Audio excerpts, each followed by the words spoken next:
Factorising whole numbers.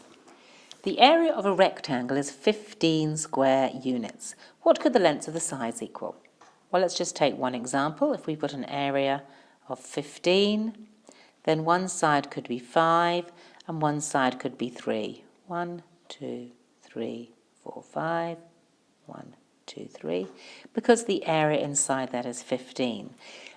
We can say it another way, that two possible factors of 15 are 3 and 5, and we could say that if we factorise 15 we get 3 times 5. The first question was quite simple because we happen to know that 5 times 3 makes 15.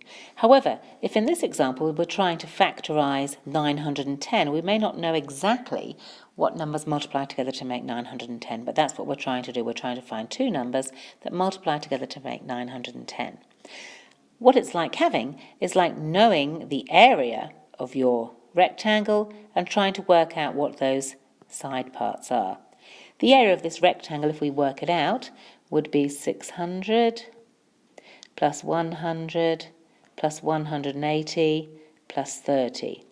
If we add that together, we can see that we've got 910. So we know that the area is 910. We need to find out the lengths of the sides. This is going to take a little bit of experimenting. Let's try something out. If we're trying to make 600, we could use 60 times 10. 60 times 10 makes 600.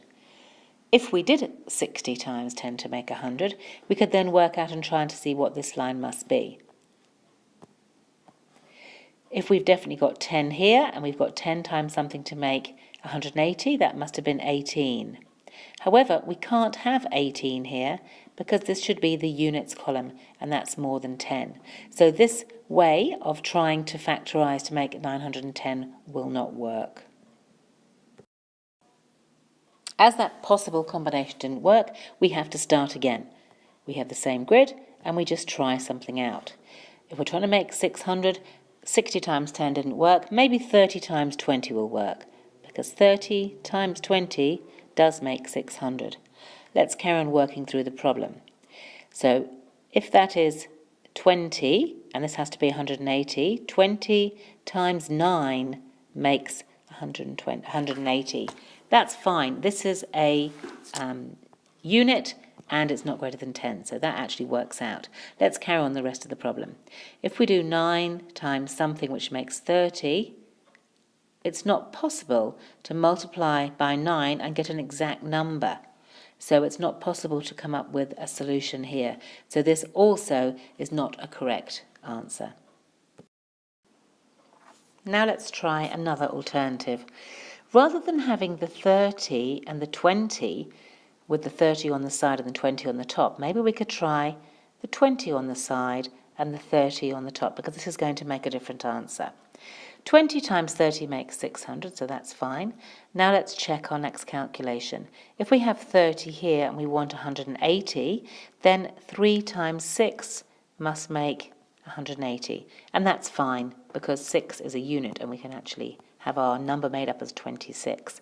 Let's check the last part then. So 6 times something makes 30, 6 times 5 makes 30. That seems to work out. But finally we need to check to see whether this number is correct.